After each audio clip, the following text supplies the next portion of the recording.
Welcome to another edition of Fiber Friday. We live in the South, and this time of year there's a lot of cotton being harvested. So what I want to do today is talk you through the process from a cotton plant to a pair of blue jeans. So if you look around in the Southeast now, there's some beautiful fields of cotton that the cotton plant has grown. The fiber's matured.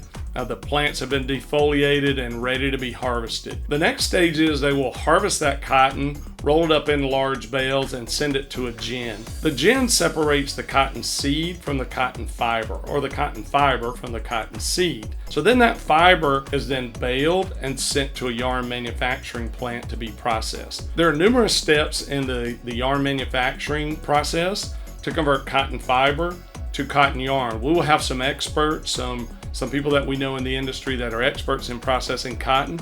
We'll feature some of those on an Anovotek series. So today I'm just going to talk about yarn manufacturing as a block of processes. So we've taken the cotton plant, gone through harvesting, ginning, yarn production.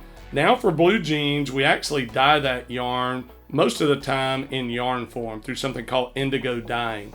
Again, we'll have another series talking specifically about that. Then those yarns are put into a warp beam and put on a weaving machine, and you weave cotton fabric. That fabric, some of the yarn is dyed blue with indigo dye, some is undyed. That's why if you get a hole in your blue jeans, sometimes those yarns will be white. So part of the yarns are dyed, part are undyed in a set of blue jeans. So again, it's a complicated process, but it's an interesting one to go from a cotton plant, cotton fiber, all the way through to blue jeans. If you have any detailed questions about cotton processing, there's a lot of information out there.